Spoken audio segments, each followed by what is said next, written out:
On sera peut-être bientôt en mesure de comprendre ce qui a entouré la mort de la jeune Ophélie Martin-Cyr en octobre dernier près de Trois-Rivières. L'enquête préliminaire de René Kegle, accusé de l'avoir tué, ainsi que d'avoir tué 2 autres hommes dans la même période, s'est amorcée ce matin. Jonathan, 4 témoins ont été entendus jusqu'à maintenant.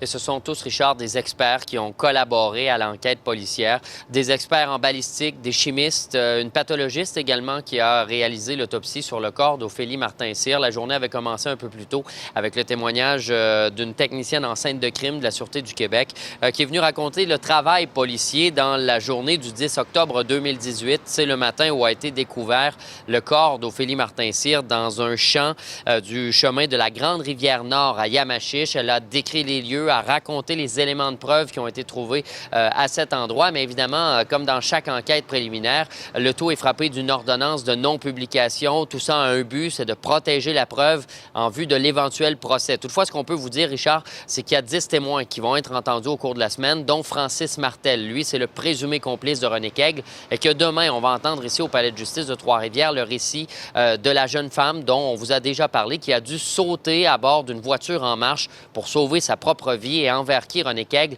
aurait déchargé une arme à feu. C'est un témoignage donc qui est attendu demain ici au Palais de justice. Pour l'instant, Jonathan, toutefois, l'exercice aide surtout la défense à mesurer la qualité et la crédibilité des témoins.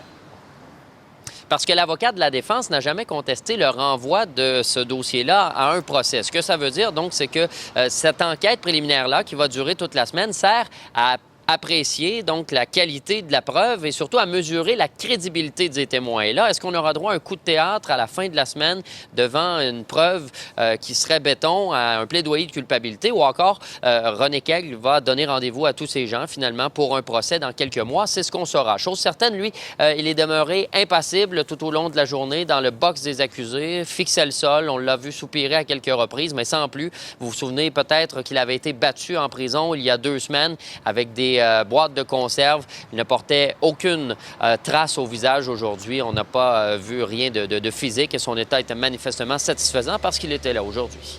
Merci, Jonathan.